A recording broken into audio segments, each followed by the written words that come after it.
자, 시각장애 학생 교육 개론 15장. 자, 시각 중복장애 학생 교육입니다. 자, 국내에서 시각장애 교육 현장에 사실 시각 중복장애 학생들이 계속 증가되고 있습니다. 특히 전국의 13개 시각장애 특수학교의 시각 중복장애 학생 비율을 살펴보면 50% 이상을 상회하고 있고요. 아마 점차 증가될 것으로 보입니다.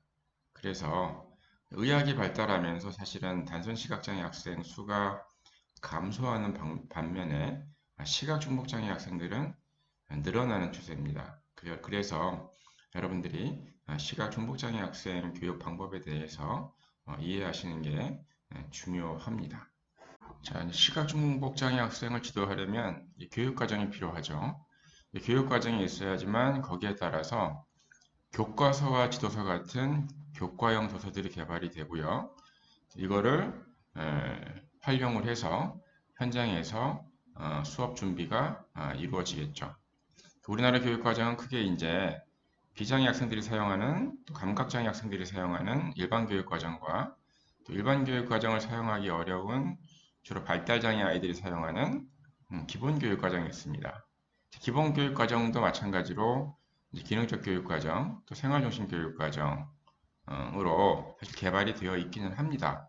다만 2015년 개정 특수교육 교육과정에 따른 기본교육과정의 내용들을 보게 되면 내용이 사실은 굉장히 좀 어려워요, 생각보다. 그래서 사실은 중복장애 학생들이 이 기본교육과정을 가지고 학습하기가 조금 어렵습니다.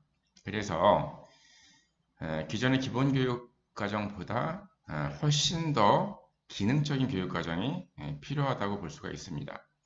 그러면 이제 중복장애 학생들을 위한 기능적 교육과정이라고 하는 것은 주로 생활 속에서 이루어지는 활동, 그러니까 생활 속에서 이루어지는 보통 활동을 갖다가 우리 기능적인 활동이라고 합니다. 그래서 이런 기능적인 활동들을 학생들이 수행하는 데 필요한 지식이나 기술, 이런 것들을 가르쳐야 될 교육의 내용으로 포함시켜서 만든 교육과정이 기능적 교육과정이죠. 여러분들이 지금 저한테 배우는 내용들은 여러분들이 일상생활 속에서, 일과 속에서 사용되는 활동, 기능적인 활동이 아니죠. 또 그런 활동들을 수행하는 데 필요한 지식이나 기술이 아니죠. 그래서 지금 제가 여러분들한테 가르치고 있는 내용들은 사실은 기능적 교육 과정과는 전혀 상반되는 어떤 학문 중심의 학문적 교육 과정이라고 볼 수가 있죠. 음. 그래서 시각 중복장애 학생들한테는 기본적으로 일상생활이나 일과 활동에서 수행되는 기능적 활동, 그리고 이런 기능적 활동들을 수행하는 데 필요한 지식이나 기술들을 교육 내용의 기본으로 구성하는 기능적 교육 과정이 개발이 돼야 되고, 이 교육 과정에 따른 교과형 도서들이 개발이 돼서 현장에서 활용이 되어야 된다. 근데 우리나라 같은 경우는 아직까지 이제 기본교육과정보다 더 쉬운 단계, 기본교육과정을 적용하기 어려운 중복장애 학생들을 위한 국가 수준의 교육과정이 아직은 없죠. 그래서 이제 학교 현장에서 교사들이 이러한 기능적 교육과정을 자체적으로 개발해서 활용을 하고 있고, 이제 향후에는 아마 이제 기본 교육 과정을 조금 더 기능적 교육 과정으로 수정하든 아니면 기능적 교육 과정 아래에 중복장애 학생들을 위한 보다 생활 중심의 기능적 교육 과정을 따로 만들든 그 중도 중복장애 학생 교육 과정 뭐 이런 명칭을 사용할 수도 있겠죠. 그래서 그런 교육 과정이 향후에는 어떤 형태로든 개발이 될 가능성이 있을 것 같습니다. 자, 이 기능적 교육 과정은 결국에는 학생 개인별로 개인별 교육 프로그램으로 개발을 할 때 활용이 돼야 되겠죠. 우리가 중복장애 학생일수록 개인 간 차이가 훨씬 더 크기 때문에 우리가 IP를 개발하는 것처럼 기능적 교육 과정 내에서 중도 중복장애 학생 개별 수준에 따라서 또 개별화된 교육 과정들이 학기별 1년 단위로 또 편성이 돼야 되겠죠. 그리고 그럴 때 과연 A라는 학생과 B라는 학생이 있다면 어떤 내용을, 어떤 기능적인 활동들을 먼저 선정해서 지도할 것인가 하는 것들이 이제 고려가 돼야 되겠죠. 개인별로. 그래서 보통 이제 우선순위 활동을 선정하는 기준이 매일매일 의무적으로 이루어지는 활동들. 뭐 예를 들면 주로 식사하기라든가 화장실 이용하기가 되겠죠. 또 학생에 따라서 하루에서 하루 중 자주 일어나는 활동들. 뭐 예를 들면 손 씻기가 있을 수도 있고요. 또 어떤 학생들이 뭐 그리기 활동이나 공놀이 활동을 좋아한다 그러면 뭐 그런 활동들이 될 수도 있겠죠. 그래서 일과 동안 자주 이루어지는 활동과 관련된 또 지식이나 기술들. 세 번째, 사실 배운다라고 하는 것들은 자기가 관심 있어 하고 좋아하는 것부터 사실은 배울 준비가 되어 있고 또 배움에 참여를 하게 되죠. 그래서 이제 어떤 기능적인 활동이나 기술을 가르칠 때에는 학생이 좋아하는 것부터 시작하는 게 학습에 대한 참여도를 높일 수가 있죠. 그리고 부모가 선호하는 활동들 이런 것들을 기준으로 해서 먼저 가르쳐야 될 기능적 활동들을 결정할 수가 있습니다. 현재 국내에서 시각 중복장애 학생을 위해서 개발된 교육과정이나 자료들이 몇 가지가 있습니다. 하나는 이제 직업과 자립이라는 교육과정이고요. 이 교육과정에 따라서 지도서와 교과서가 개발이 되어 있습니다. 이걸 가지고 여러분들이 현장에서 가르칠 수가 있고요. 이 직업과 자립에 있는 교육 내용들을 살펴보면 아까 말씀드린 대로 기본 교육과정에 있는 내용보다 훨씬 더 쉬운 내용들로 구성이 되어 있습니다. 그리고 또 작년에 개발 보급된 시각 중복장애 학생을 위한 생활 적응 지도 교육 자료가 있습니다. 그래서 이것도 마찬가지로 일상활동에 기본적으로 필요한 가장 기본적인 지식이나 기술을 지도하는데 포커스를 두고 있습니다. 그리고 요거 외에 이제 학생들의 수준에 따라서 시각 중복장애 학생들의 수준에 따라서 기본 교육 과정에 좀 쉬운 내용들을 여러분들이 일부 가져와서 함께 교육을 할 수가 있습니다. 자, 이제 시각 중복장애 학생 교수 방법입니다. 자, 첫 번째는 이제 시각 중복장애 학생의 수반 장애가 어떤 장애냐에 따라서 관련 전문가가 개별화 교육 프로그램을 개발하는데 참여해야 되겠죠. 예를 들어서 시각 지체 중복장애 학생이다. 그러면 시각장애 분야의 전문성이 있는 교사 외에도 뇌성마비 학생들을 가르쳐본 경험이 있는 특수교사, 그리고 작업치료사, 물리치료사, 언어재활사 이런 분들이 IP에 참여를 해야 된다는 것이죠. 자, 이제 두 번째는 다감각 교수법입니다. 우리가 이제 보통 학습 활동에 시각을 가장 많이 활용을 하죠. 그 시각을 통해서 사실 충분히 다양한 교과의 학습 개념이 가능합니다.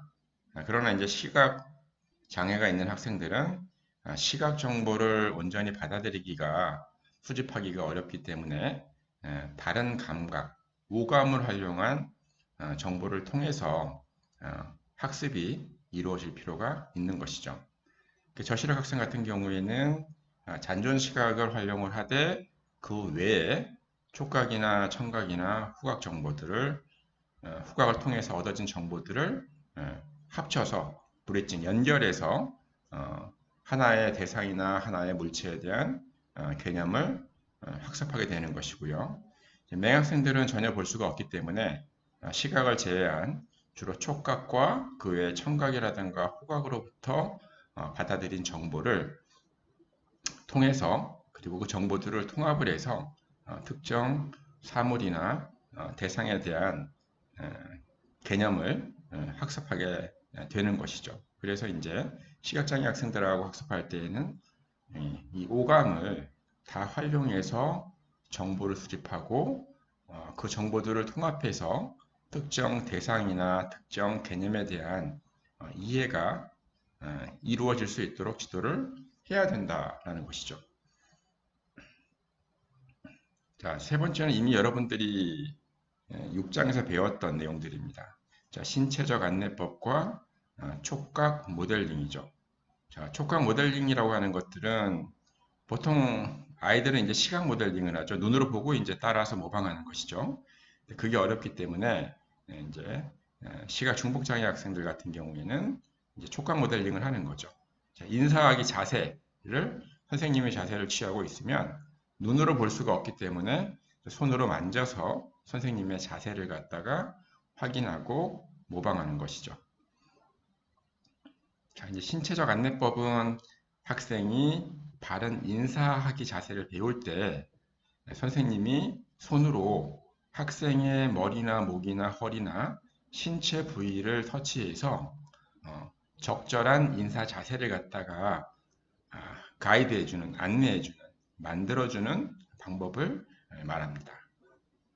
자, 그 다음이 이제 손 아래 손 안내법과 손 위에 손 안내법입니다. 여러분들이 이제 이걸 혼돈하지 않는 방법은 앞에 있는 손은 항상 학생의 손이다. 학생의 손이 먼저 나온다라는 것을 기억하시면 여러분들이 두 개의 촉각 교수 방법에 대해서 혼돈을 하지 않을 수가 있습니다. 자, 손 아래 손 안내법은 학생의 손 아래에 교사의 손을 두는 것이죠. 그리고 손 위에 손 안내법은 학생의 손 등 위에 교사의 손을 두는 겁니다. 그래서 손 위에 손 안내법이 학생의 손 위에 있기 때문에 훨씬 더 강압적이고 더 많은 개입적인 어떠한 안내를 할 수가 있습니다. 그래서 시각 중복장애 학생들이 다른 사람의 터치에 민감하거나 거부감을 보이는 경우가 많이 있기 때문에 보통 손 아래 손 안내법을 갖다가 사용하시는 게 더 도움이 될 수가 있고요. 그 다음에 상호간에 손을 터치하는 데 있어서 거부감이 줄어들거나 그러면 그때 손 위에 손 안내법을 사용할 수가 있습니다. 지금 그림은 이제 음료수의 병 뚜껑을 갖다가 여는 방법들을 지도하는 거죠. 그래서 첫 번째는 이제 손 아래 손 안내법으로 지도하는 장면이고요. 이쪽은 지금 손 위에 손 안내법으로 지도하는 것이죠. 손 위에 손 안내법은 학생이 병 뚜껑을 잡고 있으면 그 위에 선생님의 손을 올려서 이렇게 한쪽으로 병 뚜껑을 돌리면서 여는 방법들을 지도하게 되겠죠. 자, 네 번째는 이제 공동 촉각 관심 교수법입니다. 보통 이제 아이들과 시각 중복 장애를 포함해서 중복 장애 학생들과 함께 활동하는 게 굉장히 어렵습니다. 모두 함께 활동을 하려면 기본적으로 공동 관심, 우리가 영어로는 joint attention이라고 하는데 이 공동 관심이 먼저 일어나야 돼요. 그리고 이 공동 관심에 대해서 아이들이 거부감이 없어야지만 턴 테이킹, 서로 함께 터치하고 또는 여러 가지 활동 교재 교구들을 같이 만지면서 활동이 이루어질 수 있습니다. 보통 이제 어린아이들이 보게 되면은 선생님 부르거나 또는 관심 있는 부분을 손으로 가리키면서 같이 보자라고 이렇게 제스처를 취하죠. 보통 이제 공동 관심은 보통 말로 표현될 수도 있고 또는 눈으로 통해서 시각을 통해서 같은 곳을 바라보면서 이루어질 수도 있습니다. 근데 이제 시각장애 학생들은 이제 시각적인 공동 관심이 이루어지기 어렵기 때문에 이렇게 공동 촉각 관심으로부터 활동을 시작을 하는 것이죠. 그래서 클레이로 지금 학생들이 뭔가 만드는 지금 미술 활동을 하고 있는데 학생이 지금 클레이를 갖다가 이렇게 주무르고 있죠. 그때 교사가 이제 공동 촉각 관심을 불러일으키기 위해서 학생 손 옆에 가볍게 댑니다. 이렇게 가볍게 됐을 때 학생의 반응을 보는 거죠. 학생이 상관없이 활동을 지속하면은 학생이 이 공동 관심에 대한 거부감이 없는 것이고요. 학생이 활동을 중지하고 활동을 하지 않거나 또는 선생님의 손을 손으로 밀쳐낸다거나 하게 되면 지금 공동 촉각 관심을 갖다가 거부하는 것이죠. 그래서 학생들한테 강압적으로 같이 활동을 하려고 하면은 학생이 활동을 중지하거나 또는 도전 행동이 나올 수가 있기 때문에 처음에는 이렇게 공동 촉각 관심을 갖다가 교사가 이렇게 손을 이렇게 나타내는 것이고요. 그리고 거기에 따른 학생의 반응을 보는 것이죠. 학생이 거부하는 반응이 나타나지 않게 되면 이렇게 단계적으로 학생과 손을 접촉하면서 같이 만드는 활동들을 갖다가 할 수가 있습니다. 이런 활동들이 지금 턴테이킹, 서로 이제 같이 접촉하면서 뭔가 만들어가는 적극적인 주고받기 활동으로 이제 발전하는 것이죠. 그래서 시각 중복장애 학생과의 모든 활동을 시작할 때에는 공동 촉각 관심을 갖다가 불러일으키는 게 중요하고 거기에 대한 학생의 반응을 먼저 보는 게 중요합니다. 그래서 학생이 거부 반응을 보이지 않을 때 여러분들이 이렇게 함께 터치하면서 활동하는 활동이 이루어질 수가 있습니다. 자, 이제 세 번째가 이제 자연적인 교수죠. 자연적 교수라고 하는 거는 실제 시간에 실제 장소에서 실제 도구를 가지고 교육하는 것들을 이야기합니다. 실제 환경에서 교육하기 때문에 실제 환경에 있는 모든 변수나 자극들을 모두 다 경험할 수가 있죠. 그래서 일반화가 촉진될 수가 있습니다. 그리고 학생들이 실제 환경에서 실제 존재하는 단서들을 가지고 학생들이 필요한 기술들을 갖다가 학습하고 익히기 때문에 일반화 촉진이 잘 되는 것이죠. 자, 예를 들면 자판기 교육을 할 때 모의 자판기를 가지고 교육하는 것보다 실제로 학생들이 이용하는 학교라든가 지역사회에 있는 실제 자판기가 있는 곳에 가서 해당 자판기를 이용을 해서 교육을 하는 거죠. 이런 것들이 이제 자연적인 교수에 해당이 된다고 볼 수가 있습니다. 그래서 자연적인 교수는 실제로 일반화를 갖다가 촉진하는데 도움이 된다는 것이죠. 시각 중복장애 학생들이 교실에서 배운 내용들을 실제 환경에서 그대로 사용하지 못하는 경우들이 많기 때문에 중증장애 학생일수록 이렇게 자연적인 교수가 더 도움이 될 수가 있습니다. 자, 다음은 이제 일과 활용 지도입니다. 우리가 일과를 갖다가 루틴이라고 하죠. 자, 일과 루틴이라고 하는 거는 자, 하루 동안 이루어지는 반복되는 활동들을 일과라고 합니다. 우리가 아침에 일어나서 세수하고 또 밥 먹고 또 점심에 특정 활동을 하고 또 저녁에 이불을 펴고 자고 이렇게 반복되는 하루 활동을 일과라고 하는 거죠. 그래서 일과를 통해서 언어라든가 여러 가지 기술들을 지도하게 되면 학생들이 해당 기술들을 연습할 수 있는 기회가 많습니다. 그리고 학습에 대한 흥미도 높일 수가 있고요. 그래서 일과 활용 지도 중에서 특히 이제 공동 활동 일과라는 게 있습니다. 그러니까 부모나 학생, 자녀, 또 교사와 학생이 같이 하는 하루 활동을 갖다가 정하는 거죠. 하루에서 반복되는 활동 일과 중에서 같이 할 활동을 정해서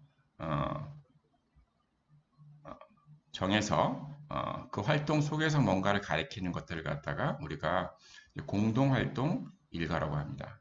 그리고 마찬가지로 공동활동 일과를 통해서 지도를 하려면 하루 일과 중에서 어떤 활동들을 학생과 교사가 같이 할 건지 부모와 자녀가 같이 할 건지를 먼저 선정을 해야 되고요. 그 다음에 실제로 활동이 같이 이루어지려면 공동관심이 이루어져야 합니다. 그래서 학생이 부모나 교사가 그 활동에 같이 참여하는 것에 대해서 거부감이 없어야 돼요. 공동관심이 먼저 이루어져야 되고요.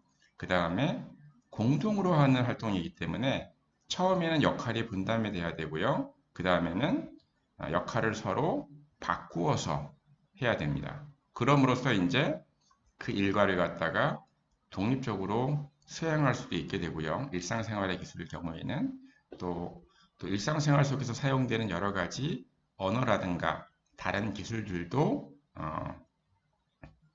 습득이 이루어지게 되는 것입니다. 자, 일곱 번째는 이제 여러분들이 지적장애 교육에서 많이 배우는 이제 과제 분석과 행동 연쇄, 이제 부분 참여죠. 그래서 일반적으로 사용하는 과제 분석법보다 이 과제 분석법이 조금 더 발전된 형태가 이제 일반 사례 교수법이라고 하는 게 있습니다. 여러분들 아마 지적장애 교육에서 배우실 텐데 일반 사례 교수법은 뭐냐면 학생들이 학습해야 될 기술들을 하나의 사례를 가지고 지도할 때 가장 전형적인 사례를 가지고 지도하는 것들이고요. 두 번째는 과제 분석을 할 때 자극과 반응으로 나누어서 분석을 하는 것입니다. 그래서 예를 들어서 횡단보도 건너는 방법을 지도한다. 그러면 횡단보도의 형태가 굉장히 다양하죠. 근데 지역사회에서 가장 보편적이고 가장 일반적인 횡단보도를 몇 개를 정해서 그곳에서 그 사례를 가지고 지도하는 것입니다. 그게 이제 보편적인 사례를 이용하는 거고요. 두 번째는 이제 과제 분석을 단순히 반응 중심으로, 그러니까 반응이라고 하는 건 학생의 행위를 얘기하는 거죠.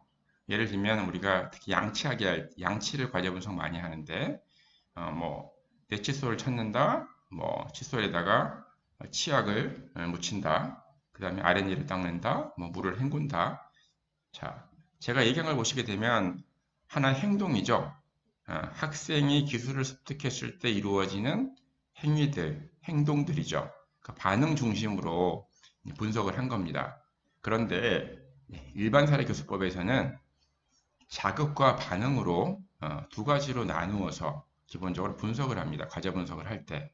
그 이유는 학생이 자극을 통해서 적절한 정반응, 올바른 행위들이 나오는 것이거든요. 예를 들면 자기 칫솔을 찾는다, 자기 칫솔을 잡는다.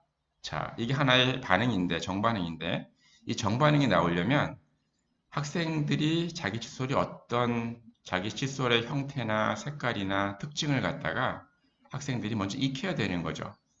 눈으로 보고, 눈으로 본 그 자극에 의해서 자기 칫솔을 찾는 거잖아요. 그래서 학생이 자기 칫솔을 구분하기 위해서 잡으려면은 학생이 자기 칫솔을 갖다가 확인할 수 있는 자극도 같이 분석을 해야 되는 거예요.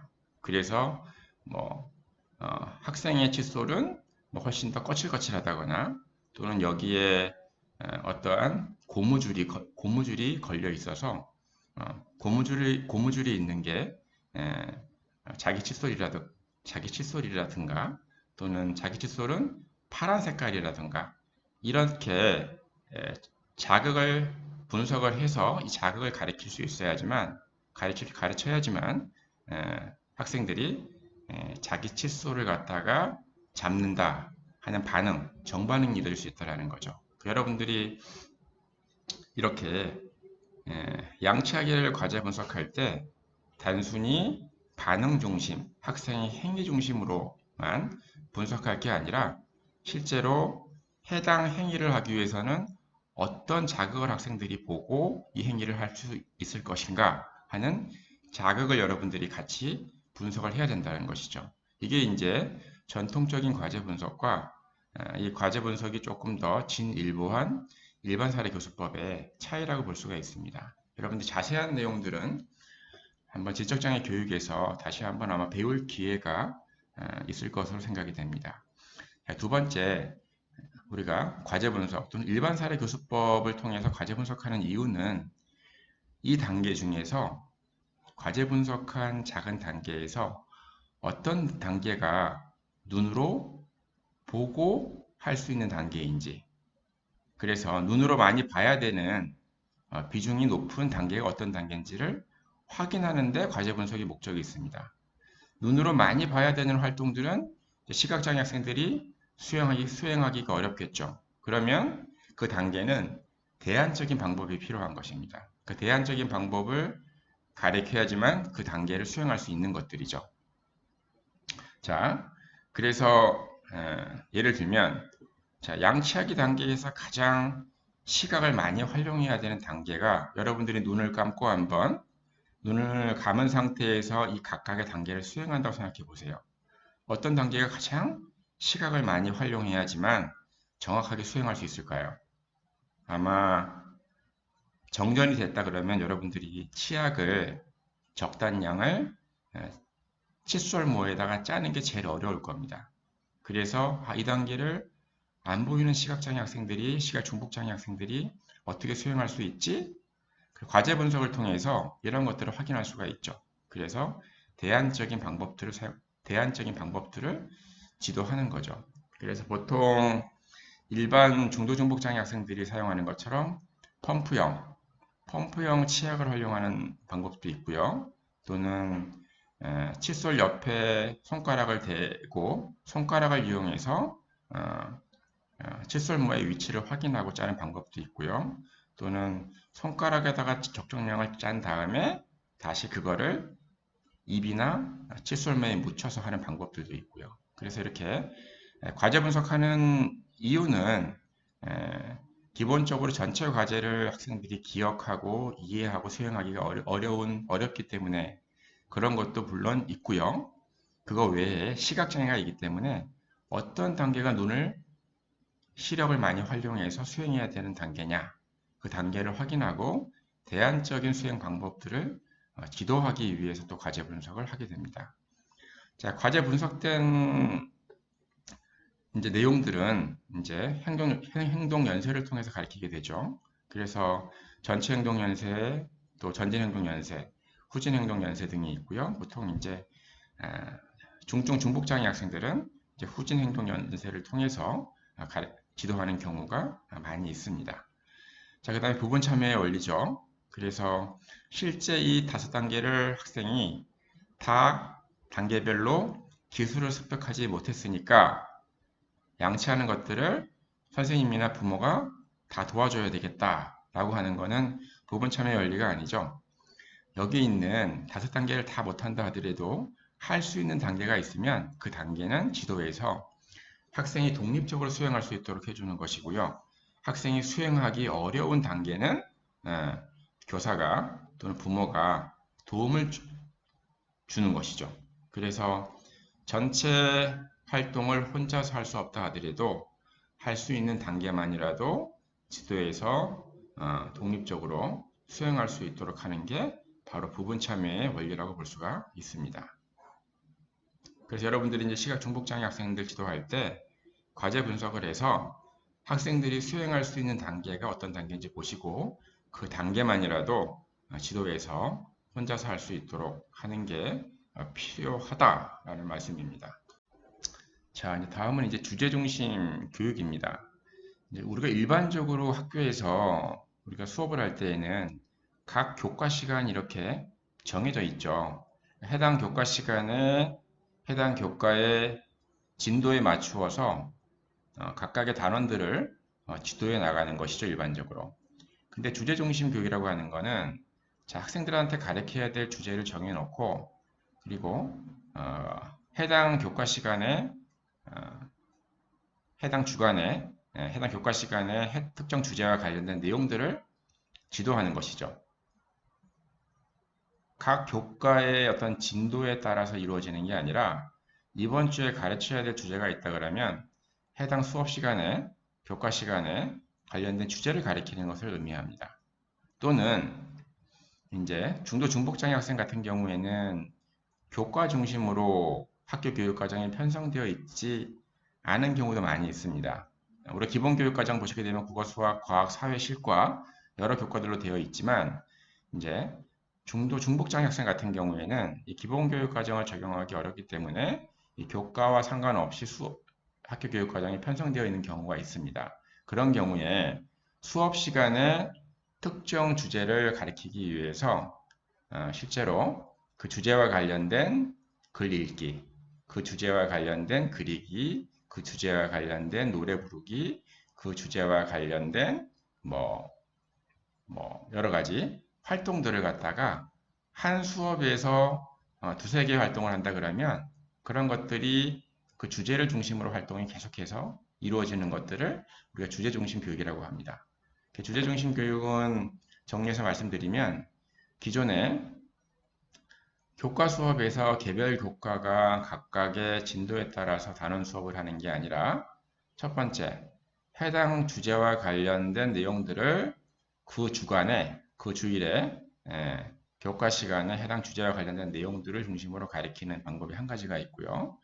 두 번째는 이렇게 교과 위주로 한 주간의 수업 편성이 되어 있지 않은 경우에는 그냥 수업 시간에 그 주제와 관련된 다양한 음악 활동, 그리기 활동, 글 읽기 활동 이런 것들을 통합해서 주제 중심으로 통합해서 교육이 이루어지는 것을 이야기를 합니다. 그래서 이제 중증 중복장애 학생들 같은 경우에는 많은 지식이나 기술을 배울 수가 없기 때문에 한 가지 기술이나 지식을 정확하게 익히는 게 중요하기 때문에 여러 활동들을 통해서 수업에 대한 흥미도 높이고요. 그 다음에 그 개념에 대한 이해도 정확하게 익힐 수가 있는 거죠. 예를 들어서 마트 이용과 관련된 주제를 가리키고자 한다 그러면 기본적으로 수업 시간에 마트와 관련된 글 읽기, 이야기 읽기, 들려주기, 마트와 관련된 그림 그리기, 또 마트의 물건을 갖다가 수를 세는 수세기, 이런 활동들을 통해서 마트와 관련된 어떠한 기술들, 지식들을 갖다가 익힌다라는 것이죠.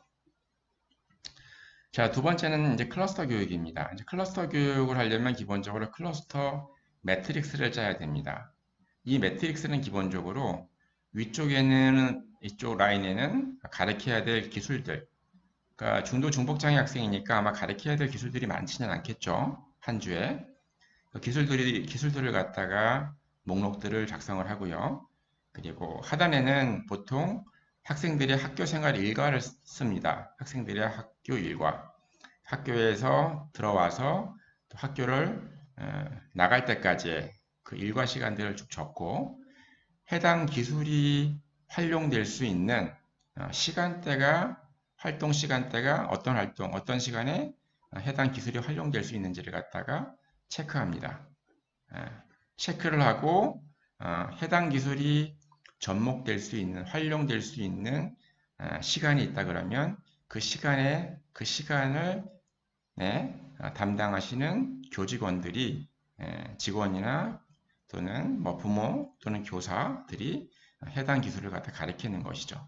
예를 들어서 여기 나와 있는 것처럼 순서를 지키는 것, 차례를 지키는 것들을 가르친다 그러면 차례 지키기가 접목될 수 있는 학교의 어떠한 교육활동 시간이 언제가 있는지를 보는 겁니다. 이건 이제 교과 수업뿐만 아니라 점심시간이라든가 여러 가지 동아리 활동이라든가 이런 것들을 다 포함할 수가 있습니다. 그래서 순서 지키기를 갖다가 점심시간에도 접목할 수가 있고 또 미술 시간에 미술의 교구들을 나누어 주는 것들을 기다리는 것들, 또 체육 시간에 순서대로 체육 활동에 참여하는 것들이 있다 그러면 또 이제 집에 가는 시간에 통학버스를 갖다가 타는 것도 순서를 기다리는 것과 관련이 되죠. 그러면 이제 관련된 어떠한 학교 시간에 교육 활동 시간을 찾아가지고 관련 활동을 담당하는 선생님들과 연계해서 교육하는 것들을 우리가 이 클러스터 교육이라고 합니다. 그래서 주제 중심 교육과 클러스터 교육이 공통점이 여러 가지가 있죠. 기본적으로.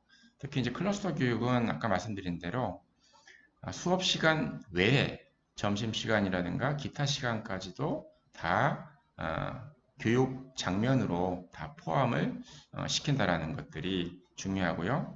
또 여러 사람들이 참여할 수 있다라는 거죠. 관련된 활동을 하는 여러 사람이 참여한다라는 것이고요. 이제 주제 중심 교육은 해당 교과 선생님들이 참여할 수도 있지만 보통 우리가 중증 중복장애 아이들은 교과로 수업이 나눠지는 게 아니기 때문에 보통 담임교사가 다 가르치죠. 그 담임교사가 각각의 활동들을 모아서 관련된 활동들을 그 주제와 관련된 활동들을 모아서 수업 시간에 집중적으로 가르친다라는 점이 두 개 간의 다소간의 차이가 있는 부분입니다. 자, 다음은 이제 반응 시간 지원과 촉진입니다. 이제 반응 시간 지원은 여러분들이 이제 지적장애나 또 자폐성 장애 교육에서 또 배우는 내용들이죠.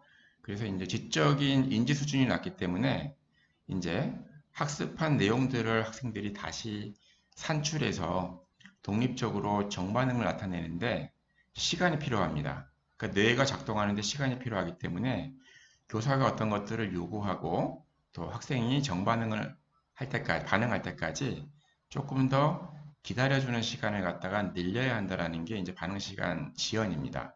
그러니까 어떤 학생들은 뭐 15초, 또 어떤 학생들은 10초 이렇게 기다려주는 것들이 필요하다라는 것이죠. 그리고 두 번째 이제 촉진입니다. 이제 촉진이라고 하는 것들은 학생이 정반응, 그러니까 독립적으로 성공적으로 배운 것들을 수행하는 게 이제 정반응이죠. 그래서 정반응이 일어날 수 있도록 도와주는 게 촉진입니다. 그러니까 지도와 촉진의 차이는 지도는 보통 이제 과제 분석을 해서 단계적으로 가르친다라는 의미고요. 그 촉진은 지도한 다음에 학생이 배운 것들을 독립적으로 수행하도록 요구했을 때 학생들이 독립적으로 수행하도록 힌트나 단서, 도움을 주는 걸 갖다 촉진이라고 합니다. 그 촉진을 주게 되면은 학생들이 과제를 성공할 가능성이 높아지게 되는 거죠. 근데 이제 결국은 촉진은 나중에 소거가 돼야 되겠죠. 결국에는. 그래서 보통 중증 중복장애 학생들한테는 최소 촉진을 갖다가 보통 많이 사용하죠. 처음에는 촉진의 강도라든가 촉진의 수가 많고요. 점차 이제 낮은 촉진을 사용하고 또 촉진의 개수도 이제 적게 사용하는 것이죠.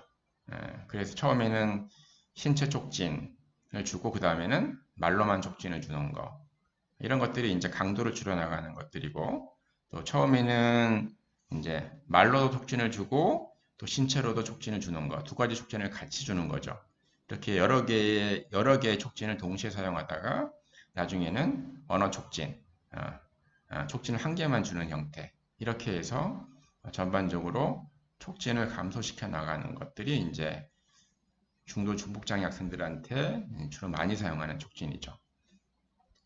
이제 마지막으로 이제 행동 형성법입니다. 그래서 이제 행동 형성법은 기본적으로 학생이 선호하는 물체나 활동, 즉 강화물을 파악하는 게 중요하고요. 학생들이 어떤 목표 기술이나 목표 행동을 학습하기 위해서 이 강화물을 적절히 활용을 해야 되기 때문에 이 강화물을 파악하는 게 일단 이루어져야 되고요. 그 다음에 이제 목표 행동을 갖다가 단계적으로 여러분들이 나누는 게 좋습니다. 그래서 처음부터 높은 단계를 설정하고 거기에 도달했을 때 강화물을 제공하게 되면 학생들이 목표 행동에 또는 목표 기술을 배우기 전에 이제 포기하게 되는 문제가 생길 수 있습니다. 그래서 기본적으로 학생들이 최종 목표에 도달할 수 있도록 그 목표 도달의 단계를 낮은 단계로 처음에는 설정을 합니다. 그래서 도달하면 강화물을 제공하고요. 그 다음에는 조금 더 목표를 높은 단계로 설정을 하고 도달하면은 그다음 강화를 주고요. 결국에는 이제 교사가 최종 목표한 단계까지 도달을 하게 되면 최종 목표한 수준까지 기술을 습득을 하면 그때 강화물을 주는 것이죠. 점차적으로 강화를 줄 수 있는 목표 단계를 높여나가는 걸 이야기합니다. 그러면 이제 학생들이 포기하지 않게 되겠죠. 그래서 이렇게 스텝 바이 스텝으로 처음에는 이 정도 단계만 해도 강화물을 주는 거고요. 그 다음에는 조금 더 높은 단계 이렇게 해서 최종 목표 행동이나 최종 목표 기술에 도달하면 강화물을 제공을 하는 것입니다. 예를 들어서 중도 중복장애 학생이 자리에 이탈하지 않는 것이 목표 행동이라 그러면 그리고 최종 목표 행동이 여기 나와 있는 것처럼 20분 동안 자리에서 이탈하지 않는 게 목표 행동이라 그러면 처음부터 20분 동안 자리를 이탈하지 않았을 때 강화물을 주게 되면 학생들이 2단계까지 못 간다라는 거죠. 힘들어서. 처음에는 학생들이 자리에 앉아만 있어도 잘했어 하고 강화물을 주는 거고요. 그 다음에는 조금 시간을 늘려나가는 거죠. 이렇게. 그래서 1분, 이렇게 5분, 10분, 15분, 20분. 결국은 이제 가장 원하는 교사가 목표한 최종 20분 단계에 도달했을 때 이제 강화를 주는 것이죠. 그래서 이건 강화 스케줄과도 관련되어 있고요. 그리고 목표를 세울 때 낮은 단계부터 높은 단계로 점차적으로 증가시켜 나가는 것들도 전략이 들어가 있죠. 자, 이것도 여러분들이 이제 지적장애나 자폐성장애 교육에서 배우는 내용입니다. 자, 다음은 이제 시각 중복장애 학생 문해 지도입니다. 그래서 저시력 중복장애 학생들은 확대 기기라든가 또 확대 자료를 통해서 이제 읽고 쓰기를 갖다가 기능적인 어휘 중심으로 지도할 수가 있고요. 또 맹중복장애 학생들 중에서도 일부지만 점자 학습이 가능한 학생들은 기능적인 어휘 중심으로 점자를 지도를 합니다. 자, 먼저 점자를 지도하려면 기능적 어휘를 갖다가 선정을 해야 되고요. 기능적인 어휘라고 하는 것들은 여러분들 일상생활이나 일과 활동 중에 많이 사용하는 어휘를 갖다가 우리 기능적인 어휘라고 하죠. 그래서 그 어휘를 갖다가 5개, 10개 정도를 갖다가 먼저 선정을 합니다. 선정을 한 다음에 첫 번째 지도할 어휘를 결정을 합니다. 첫 번째 지도할 어휘는 학생이 가장 관심이 많은, 학생이 가장 선호하는 물체 또는 활동과 관련된 어휘부터 지도하는 게 중요하겠죠. 그래서 예를 들어서 바나나를 갖다 좋아한다 그러면 바나나부터 지도를 하는 겁니다. 그래서 이게 지금 여러분들 바나나라고 지금 쓴 거죠. 그리고 이제 앞에 뒤쪽에 있는 지금 2호점이라고 하는 거는 2호점 저명은 학생들이 손가락으로 정확하게 바나나를 축지할 수 있도록 그 손가락을 이 위치에 놓을 수 있도록 하는 안내선입니다. 그래서 이 안내선을 통해서 이 바나나라고 하는 단어의 전체적인 모양이나 느낌을 갖다가 손으로 만져서 구별할 수 있도록 교육하는 것이죠. 기능적 어휘를 지도할 때에는 의문론의 관점에서 자음과 모음으로 나누어서 이렇게 지도하는 게 아니라 이 전체적인 어떠한 점형의 길이나 느낌 같은 것들을 그림처럼 마치 학생들이 손으로 만져서 구별하는 것이죠. 첫 번째 기능적 어휘를 익히면 두 번째 이제 가리킬 어휘를 갖다가 선정을 합니다. 두 번째 가리킬 어휘는 점형의 모양이 첫 번째 어휘와 손으로 만졌을 때 두드러지게 차이가 나는 게 좋죠. 지금 바나나는 보게 되면 주로 점형이 위쪽에 있고요. 세 칸을 사용하고 있죠. 자, 우유 같은 경우는 뭡니까? 자, 전반적으로 점이 위아래 모두 있고요. 그리고 두 칸이죠. 짧죠. 그래 기본적으로 아이들이 구별하기가 조금 쉽습니다. 그래서 기능적 어휘는 이런 형태로 해서 단계적으로 가리키는 어휘의 숫자를 갖다 늘려나가고요. 기본적으로 두 개의 어휘 정도를 익히면 두 개를 구별할 수 있는지를 갖다가 점자 단어 카드를 통해서 구별하는 활동을 갖다가 또는 같은 모양끼리 짝짓는 같은 바나나 단어 카드끼리 짝짓거나 하는 이렇게 구분하는 또는 짝짓는 활동을 통해서 두 개의 어휘를 구별하는 것들을 지도합니다. 이제 두 개의 어휘를 구별할 수 있게 되면 세 번째 기능적 어휘를 도입을 하고요. 또 지도한 다음에 또 세 개의 어휘를 갖다가 구분하거나 짝짓는 활동을 또 하게 되는 것이죠. 이렇게 해서 이제 학생이 학습할 수 있는 기능적 어휘들을 갖다가 늘려나가는 것입니다. 이제 두 번째는 개별화된 의미 중심 교수법입니다.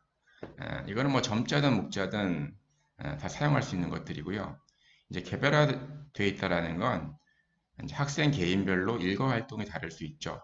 학생의 장애 정도라든가 중증 정도라든가 학생의 연령이라든가에 따라서 이루어지는 일상활동이나 일과들이 다르기 때문에 제 개인별로 기본적으로 어휘를 선정해서 학생 개인별로 적합한 기능적 어휘를 갖다가 선정해서 지도를 해야 되고요. 지도할 때 중요한 거는 그 어휘가, 그 단어가 어떠한 자모로 구성이 돼서 발음이 되는지 이런 의문론적 관점에서 지도하는 게 아니라 기본적으로 그 어휘의 전반적인 형태와 그 어휘가 갖고 있는 의미를 갖다 지도하는 게 중요합니다.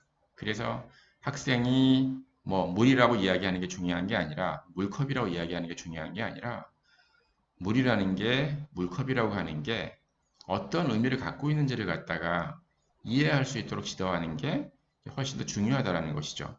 그래서 물이라고 하는 점자를 가리킬 때 또는 물이라고 하는 묵자를 글자 모양을 가리킬 때 이게 미음과 또는 우화, 리을로 또 점자로 봤을 때에는 미음과 울자, 약자 이런 저명으로 이루어졌다라는 게 중요한 게 아니라 전반적인 저명의 모양과 그 저명이 어떤 의미를 갖고 있는지 지도하는 게 중요하다는 것이죠. 그래서 물이라는 저명을 배울 때에는 이렇게 학생한테 물이든 물컵을 주고 조금 마셔보도록 함으로써 물이라고 하는 것들은 이러한 액체를 마시는 것이구나, 이러한 액체를 물이라고 하는 것이구나, 그 의미를 익힐 수 있도록 활동을 구성해야 됩니다. 이게 이제 개별화된 의미 중심의 언어 교수법입니다. 여러분들이 중복장애 학생들이 기계적으로 물이라고 따라하는 거, 컵이라고 따라하는 게 중요한 게 아니라 컵의 용도나 물의 의미가 무엇인지를 갖다가 활동을 통해서 관련 활동을 통해서 이해시키는 게 중요하다는 것이죠. 자, 다음은 이제 놀이 중심 교수법이죠.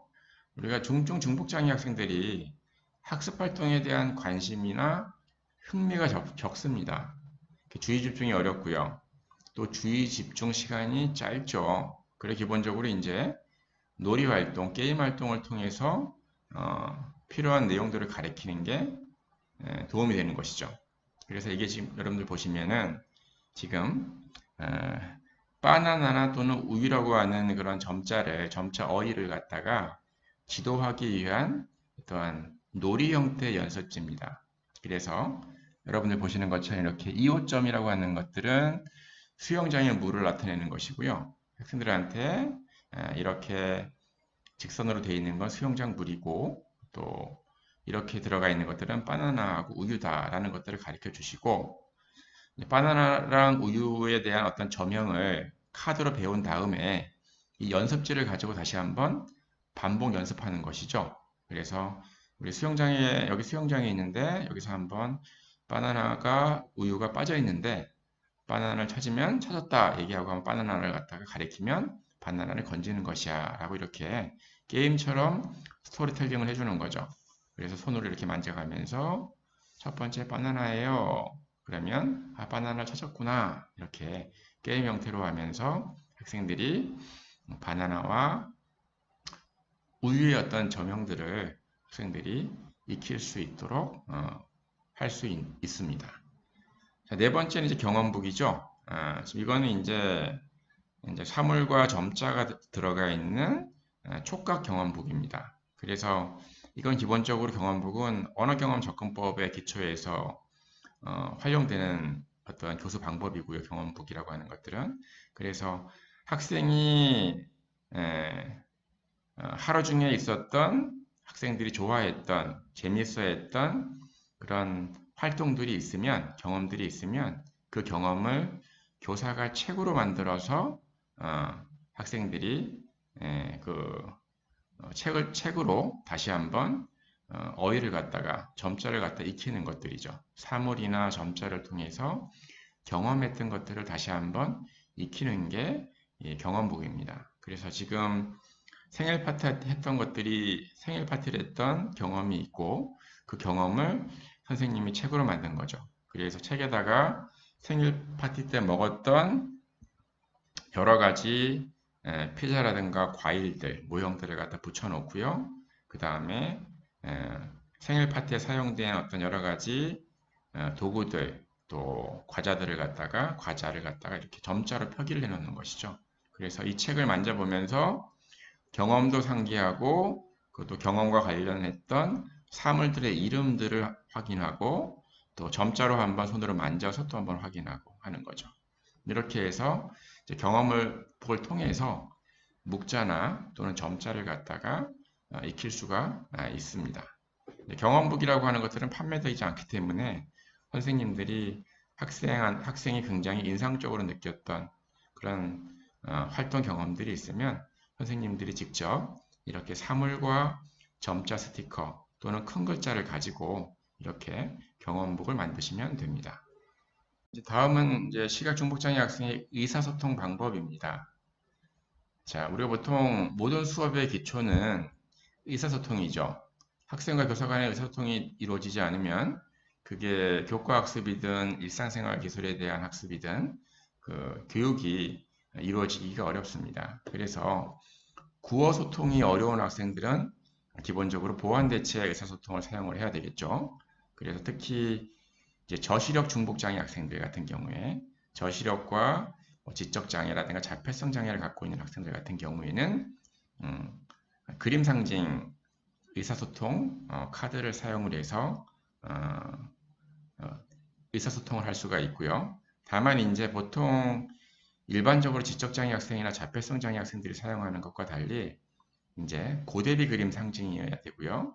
그리고 그림이 실물과 유사하게 아주 명료해야 되고요. 복잡하지 않고 명료해야 되고요. 그리고 라인으로 그리기보다는 실제로 라인 안에다가 색깔을 넣어서 실물과 유사한 색깔을 넣어서 학생이 조금 더 정확하게 식별할 수 있도록 하는 게 중요합니다. 그래서 저시력 중복장애 학생은 그림 상징 의사소통 카드를 사용할 수 있지만 다만 일반 지적장애 아이들이 사용하는 것보다 그림이 훨씬 더 고대비고 또 간결하고 또 명료해야 된다라는 것들을 여러분들이 알고 계시면 됩니다. 자, 다음은 이제 맹중복장애 학생들입니다. 자, 맹중복장애 학생들은 촉각 상징을 주로 사용하는데 그 맹중복장애 학생들의 중복장애, 수반장애 유형이라든가 정도에 따라서 사용할 수 있는 촉각 상징의 형태는 다양합니다. 특히 이제 지적장애가 정말 심한 맹중복장애 학생들은 접촉신호 또는 사물신호 같은 것들을 사용할 수가 있고요. 접촉신호는 다른 말로 우리가 접촉 단서 또는 터치 단서라고도 표현합니다. 그래서 대화 상대방이 학생의 신체 부위를 갖다가 터치해서 의사소통을 하는 방법들이죠. 그래서 예를 들면 그림 보시는 것처럼 어깨를 두드린다라는 건 뭡니까? 기본적으로 나를 보세요. 이쪽으로 오세요. 뭐 이런 의미를 갖고 있는 것들이죠. 그래서 이런 것들이 이제 대표적인 접촉 신호, 접촉 단서에 해당이 됩니다. 아주 원시적이고 아주 레벨이 낮은 촉각 상징, 의사소통 방법에 해당이 되죠. 두 번째가 이제 사물 신호, 사물 단서입니다. 그래서 해당 활동이나 또는 해당 해당 활동과 관련된 사물을 학생의 손에 접촉하도록 해주는 것이죠. 이렇게 예를 들어서 학생이 신발장에 있는 신발을 갖다가 접촉할 수 있도록 하는 것들은 밖에 나가자. 이런 의미를 갖고 있는 것들이죠. 그래서 해당 활동과 관련된 실물입니다. 사물을 학생의 손에 접촉하도록 함으로써 의사소통하는 방법이 사물 신호 또는 사물 단서라고 이야기를 합니다. 자, 이제 점점점 이제 촉각 상징의 레벨이 조금 더 높아지고 있습니다. 다음은 이제 사물 상징 AAC라고 합니다. 앞서 봤던 사물 신호, 사물 단서랑 조금 차이가 있는 게 사물 상징 AAC는 해당 활동에서 사용되는 사물의 전체나 사물의 일부 또는 또 사용하는 사물과 관련된 비슷한 질감 이런 것들을 가지고 이런 것들을 의사소통 카드에 부착을 해서 사용하는 것을 말합니다. 이걸 사물 상징 AAC라고 해요. 그래서 이제 실제 사물을 주지 않고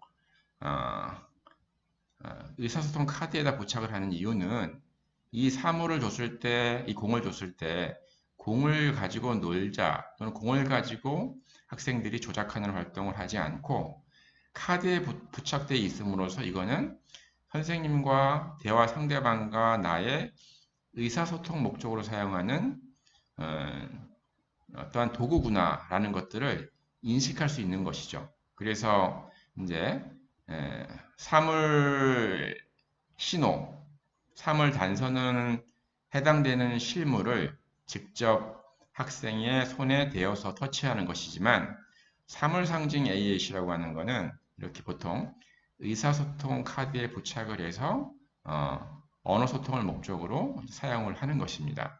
학생들이 그렇게 이해를 할 수 있게 되겠죠. 사물 상징은 사물의 전체를 사용할 수도 있고요. 또 사물의 일부를 사용할 수도 있고요. 또 사물과 관련된 그런 질감이라든가 그런 것들을 사용할 수가 있는 겁니다. 첫 번째는 이제 체육관이죠.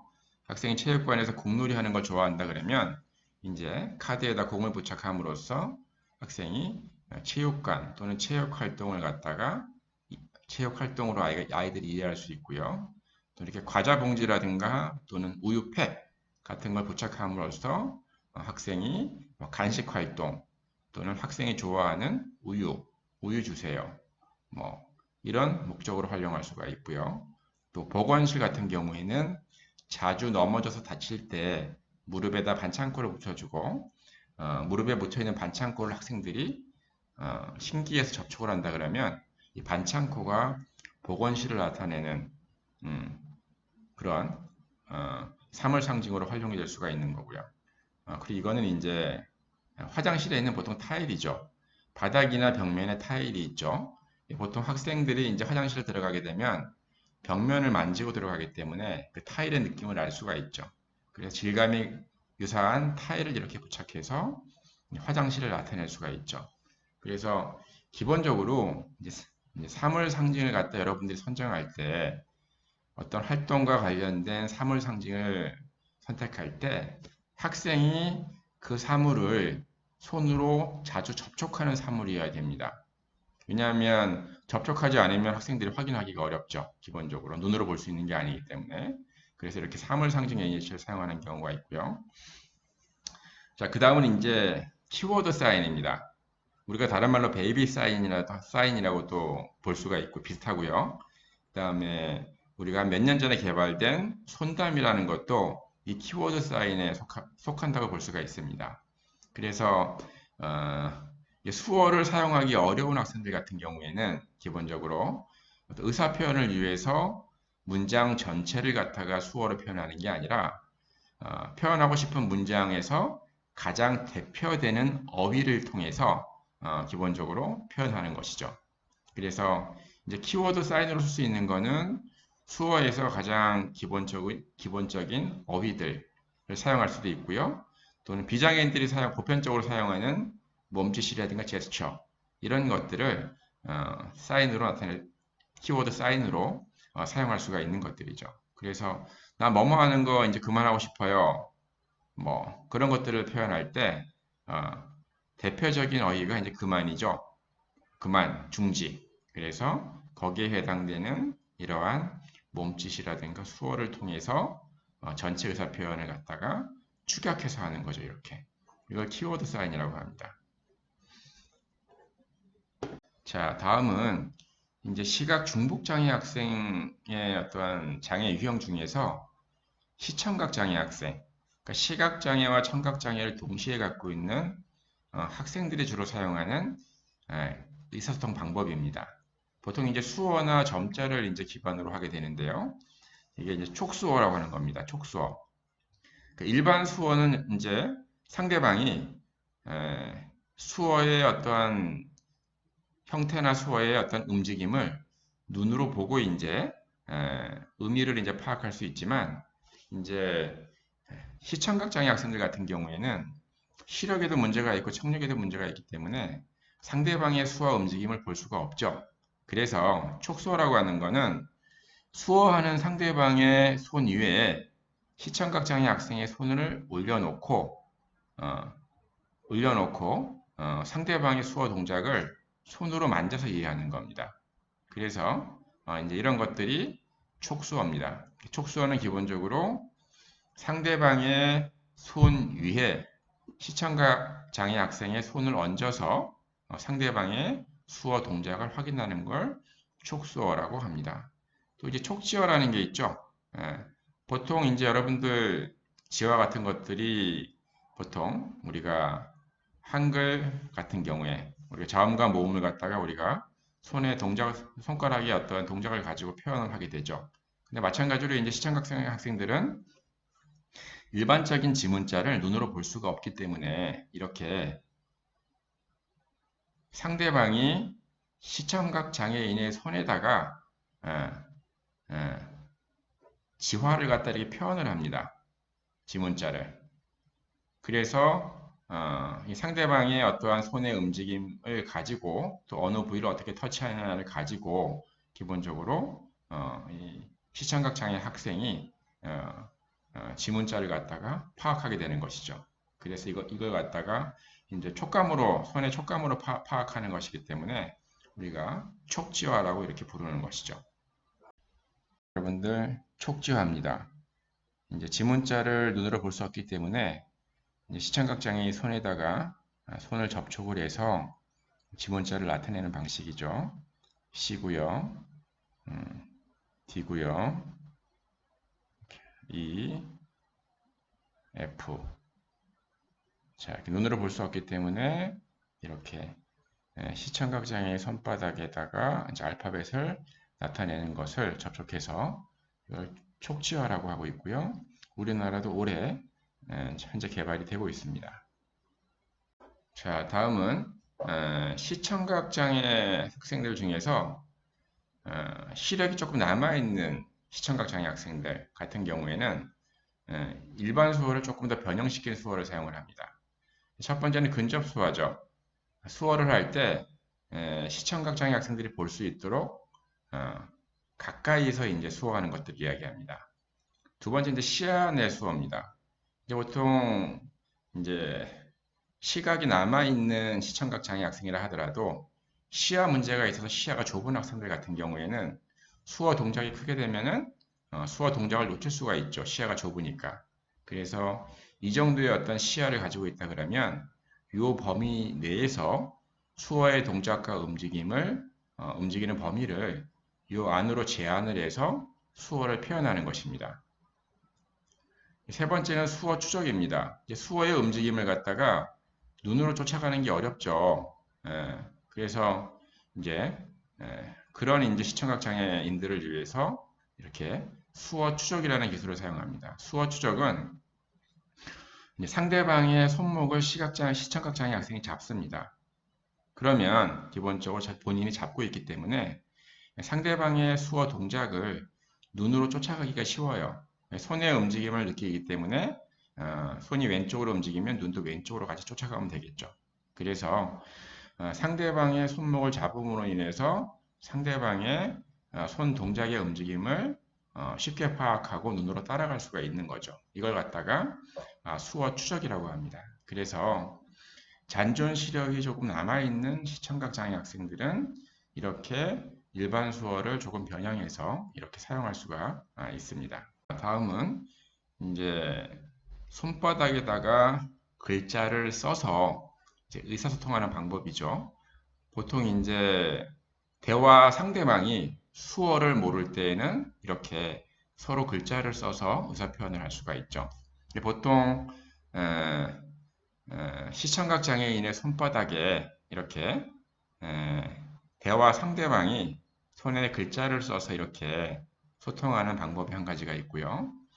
이거를 잘 이해하지 못하는 경우에는 시청각 장애인이 대화 상대자의 손 위에 손을 얹은 상태에서 글을 쓰게 되면은 조금 더 상대방이 쓰는 글자를 쉽게 인식할 수가 있습니다. 이 두 번째 방법이고요.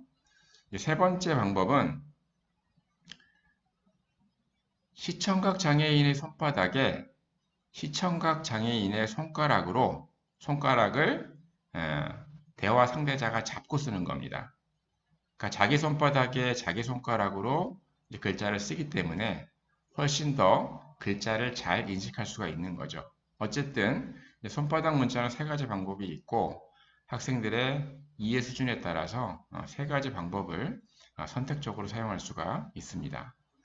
네 번째는 이제 점자를 기반으로 하는 의사소통 방법입니다. 그래서 점자는 6개의 점으로 구성이 되어 있죠. 그래서 점자의 6개의 점을 손가락에다가 배정을 하는 겁니다.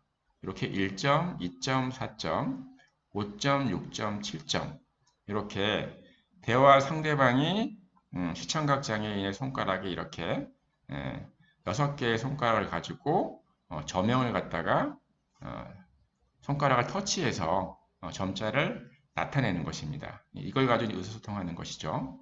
어쨌든 이 지점자로 손가락 점자로 의사소통을 하려면 시청각 장애인과 대화 상대자가 다 점자를 알고 있어야 됩니다. 이제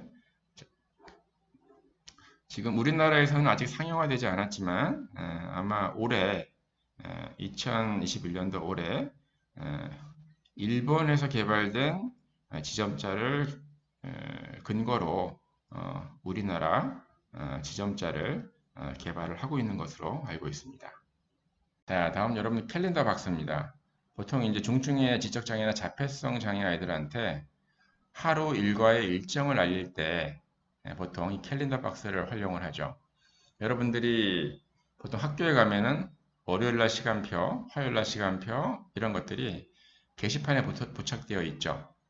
근데 어쨌든 간에 이제 중복장애 학생들은 글자를 읽고 확인하기가 좀 어렵기 때문에 이렇게 그림이나 그림 상징이나 사물 상징을 이용해서 하루 일과 스케줄 같은 것들을 나타낼 수가 있습니다.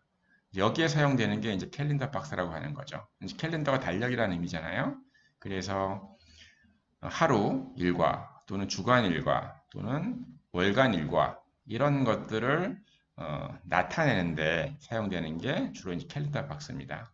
근데 캘린더 박스는 실제로는 이제 여러 가지 유형으로 여러 가지 목적으로 사용할 수가 있습니다. 크게 이제 3가지 유형으로 나눌 수 있는데요. 하나는 이제 시간 조각 캘린더로 사용할 수가 있고요.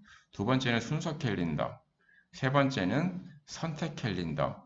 이 3가지로 사용을 할 수가 있습니다. 첫 번째 이제 시간 조각 캘린더라고 하는 것들은 쉽게 말하면 오늘 하루의 일과 활동 시간표를 나타내는 겁니다. 그래서 제일 앞에는 오늘 제일 처음 하는 활동이 들어갈 거고요. 제일 마지막에는 오늘 일과의 가장 마지막 활동을 이제 부착을 하는 거죠. 그래서 이제 시각 중복장애 학생들은 그림 상징을 사용하기 어려운 경우가 많죠. 눈으로 볼 수가 없기 때문에 그림을. 그래서 이제 그런 학생들 같은 경우는 이렇게 사물 상징을 통해서 이렇게 하루 일과 활동 시간표를 이렇게 나타냅니다. 두 번째는 이제 순서 캘린더예요. 특정 과제를 수행하는 순서를 갖다가 캘린더 이 박스를 활용을 해서 사용하는 거죠.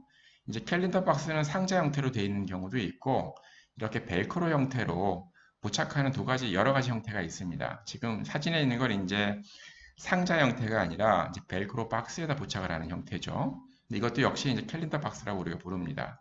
그래서 보통 특정 활동을 수행하기 위해서 과제 분석을 하게 되고 그 과제 분석된 내용들을 학생들이 좀 기억하기 어려울 때 이렇게 그 과제 분석된 순서에 따라서 해당되는 상징을 부착을 하는 겁니다.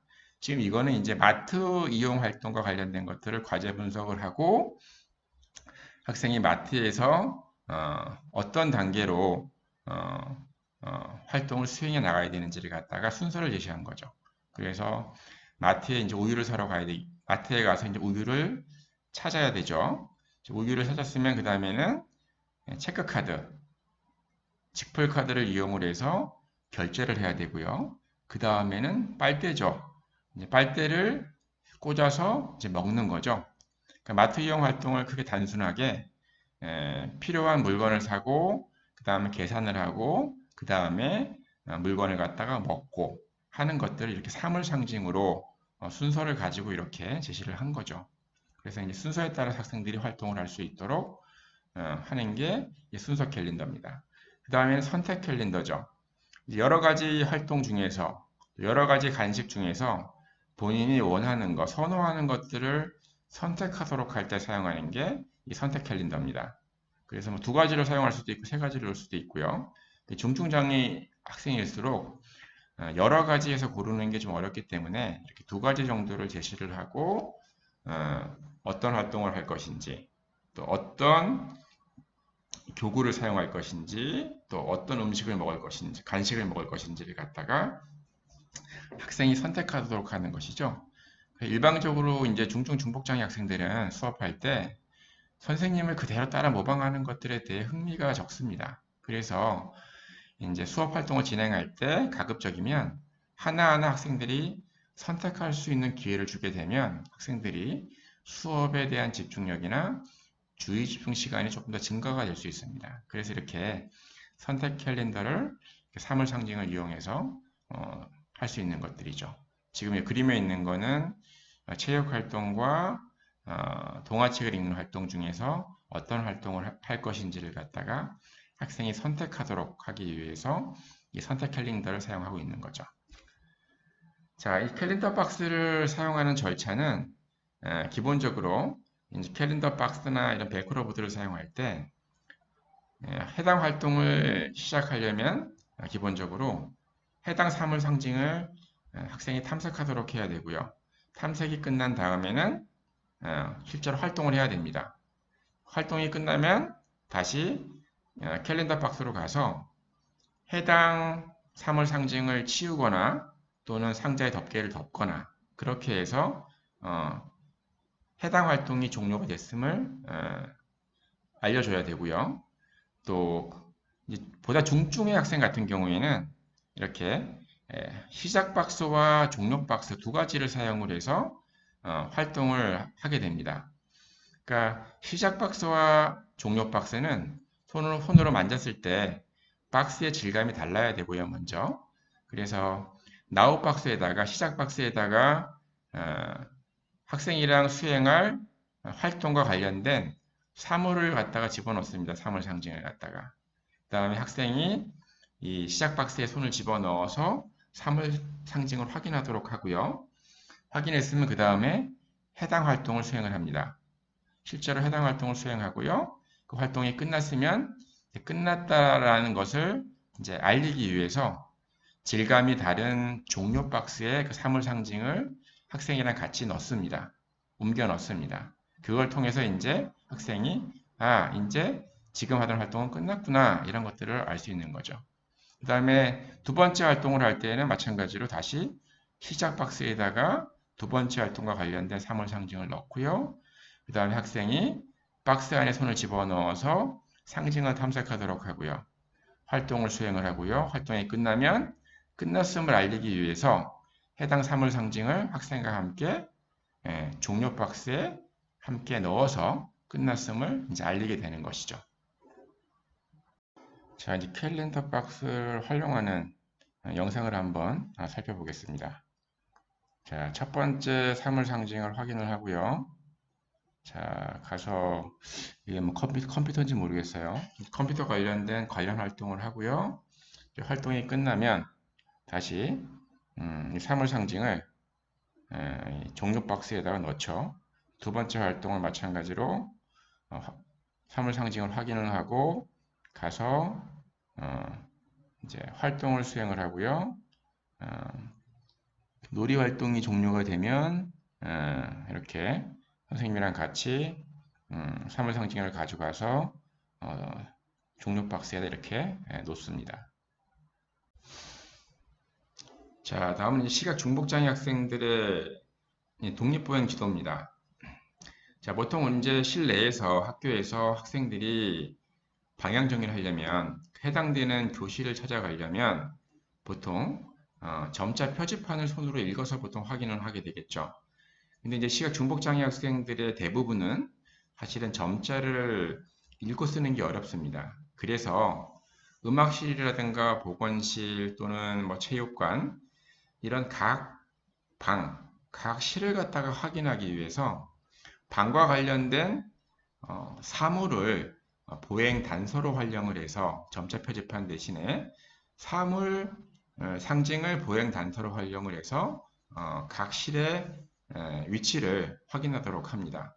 그래서 지금 보시게 되면 체육관을 알리기 위해서 체육관 문 옆에다가 이제 학생들이 자주 체육관에서 사용하는 공을 갖다 부착을 해 놓은 것이죠. 그 학생이 점자를 손으로 만져서 읽는 게 아니라 이 공을 손으로 탐색해서 여기가 체육관이구나 하는 것들을 구별을 하고 체육관을 찾아갈 수 있는 것들이죠.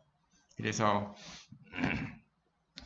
이 사물 상징을 보행에서 방향정의 활용을 하려면 먼저 학생이 교실에서 체육관 사물 상징 카드를 만지도록 하고요. 그 다음에 체육관을 찾아가는 도중에 중간중간에 다시 공이 부착되어 있는 사물 상징 카드를 만져보도록 하면서 우리는 체육관에 갈 거야 라는 것들을 이제 전달해야 되고요. 그러면서 이제 체육관에 가는 길을 알려주게 됩니다. 계속적으로. 그다음에 체육관에 도착하게 되면 학생이 벽에 부착되어 있는 체육관을 나타내는 사물 상징 단서를 손으로 만져보고 체육관이구나라는 걸 확인하게 되겠죠. 체육관에 들어가게 되면 체육 관련된 활동들을 수행을 하게 되는 것이죠. 이런 것들을 1년에 이러한 절차들을 반복하게 되면 학생들이 체육관에 가는 길을 갖다가 이해할 수가 있고요. 그 다음에 체육관 문 옆에 부착되어 있는 이 사물 단서를 통해서 체육관에 대한 방향 정의가 이루어질 수가 있는 것입니다. 자, 이제 안내 보행 방법입니다. 자, 특히 이제 뇌성마비 같은 지체장애를 동반하고 있는 시각중복장애 학생 같은 경우에는 걸을 때 신체를 지지하면서 걸어야 됩니다. 그래서 안내 보행할 때 팔꿈치를 잡는 게 아니라 마치 팔짱을 끼듯이 학생이 팔을 안쪽으로 집어넣은 상태에서 안내인의 판을 위에서 아래쪽으로 아랫방향으로 잡습니다. 이런 자세를 취해야지만 신체를 갖다가 이 팔에 지지하면서 안내를 받을 수가 있는 것이죠. 좁은 통로를 지나갈 때에도 마찬가지로 이렇게 손목을 잡는 게 아니라 서로 손바닥을 마주 잡습니다. 그래서 시각장애 학생의 손이 위에서 아래쪽으로, 안내인의 손이 아래쪽에서 위로 마주 잡은 상태에서 이 손으로 신체를 지지하면서 좁은 통로를 지나가는 것이죠. 이거는 휠체어를 사용하는 시각 중복장애 학생들, 그러니까 보이지 않으면서 휠체어를 사용하는 경우죠. 이런 경우는 이제 안내 자체가 이렇습니다.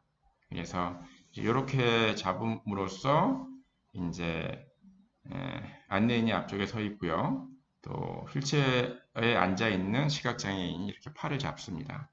팔을 잡고 방향을 틀어야 될 때에는 이 손바닥과 팔을 방향을 틀어야 되는 쪽으로 이렇게 밉니다. 오른쪽으로 방향을 틀어야 될 경우는 이렇게 오른쪽으로 미는 거죠. 그 다음에 이제 여러 가지 이유로 정지해야 될 경우에는 정지 신호가 있습니다. 이렇게 손바닥을 갖다가 이 상태에서 살짝 뒤로 옮기면서 멈춥니다. 이동하다가 정지해야 될 경우에는 손바닥을 살짝 뒤로 제치면서 멈춥니다. 그러면 이제 휠체어 사용자가 멈춰야 되는가 보다라고 이렇게 판단할 수가 있는 것이죠. 자, 이제 마지막으로 대체 보행기구입니다. 이건 이제 흰지팡이를 사용하기 어려운 시각 중복장애 학생들이 사용할 수가 있고요. 보통 흰지팡이를 사용하려면 신체 좌우를 갖다가 일정하게 두드려야 되고 지팡이로부터 정보를 해석할 수가 있어야 되죠. 그게 이제 어려운 시각 중복장애 학생들은 이 대체 보행기구, 그리고 다른 말로 적응 보행기구라는 것을 사용을 하게 됩니다. 이제 이 기구 같은 경우는 이제 신체 앞에다가 두고 그냥 밀면서 가면 돼요. 그래서 신체 앞에 두고 밀면서 갈 때 장애물로부터 학생의 신체를 보호하고 장애물을 피해서 갈 수 있는 아주 사용하기 굉장히 쉬운 이동보조 기구입니다. 그래서 지팡이를 사용할 수 없다고 해서 여러분들이 독립보행을 지도하지 않는 게 아니라 그런 경우에는 이 대체 보행 기구를 사용해서 독립적으로 이동할 수 있도록 지도하는 것이 필요할 수가 있습니다. 이렇게 해서 이제 국내에서도 점차 증가하고 있는 시각 중복장애 학생들 지도 방법에 대해서 기능적 교육과정, 그리고 교수 방법, 그 다음에 점자 지도, 그 다음에 보완대책 의사소통, 그 다음에 독립보행 지도, 이렇게 크게 5가지 영역 중심으로 살펴보았습니다.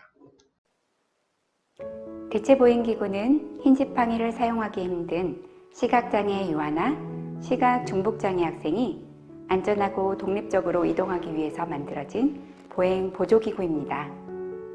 시각장애 유아나 시각 중복장애 학생은 흰지팡이를 조작하거나 사용하기 어렵고 흰지팡이 팁으로부터 전달되는 촉각정보나 청각정보를 해석하기 어렵기 때문에 그렇습니다. 대체보행기구는 학생이 이동하는 방향으로 기구를 밀면서 걸어가기 때문에 흰지팡이에 비해서 쉽게 조작하고 사용할 수 있습니다. 대체보행기구는 여기 보이는 대로 H형, L자형, T자형 이렇게 3가지 종류가 있습니다. 대체보행기구의 구조를 한번 살펴볼까요? 자, 여기 H형 대체보행기구를 보면 이 부분이 손잡이 부분인데요. 양손이나 한 손으로 잡을 수 있습니다. 그리고 이 부분은 몸통인데요. 장애물로부터 몸을 보호하는 부위죠. 그리고 이 부분은 받침대인데요. 지면에 대고 미는 부위입니다. 자, 받침대에 달려있는 여기 바퀴 부분은요. 지면에서 잘 굴러갈 수 있도록 보조해주는 장치라고 볼 수 있습니다. 기구의 길이는 기구를 이렇게 세웠을 때 학생의 가슴 중앙에 오거나 기구를 앞에 두고 명치 높이로 잡았을 때 받침대 끝이 1m 앞에 위치해야 합니다. 기구의 너비는 학생의 몸통이나 어깨를 보호할 수 있을 만큼 프레임이 넓어야 합니다. 그럼 다음으로 대체보행기구를 잡는 바른 자세에 대해 알아보겠습니다. 먼저 학생의 앞에 기구를 놓고요. 양손으로 손잡이를 잡습니다. 이때 학생의 몸과 손잡이 사이는 25cm 정도로 거리를 유지합니다. 대체보행기구의 사용법을 지도할 때는요. 먼저 기구의 각 부위 명칭과 부위별 기능을 설명하고요. 그런 다음에 먼저 제자리에서 앞쪽과 좌측, 우측으로 미는 연습을 합니다.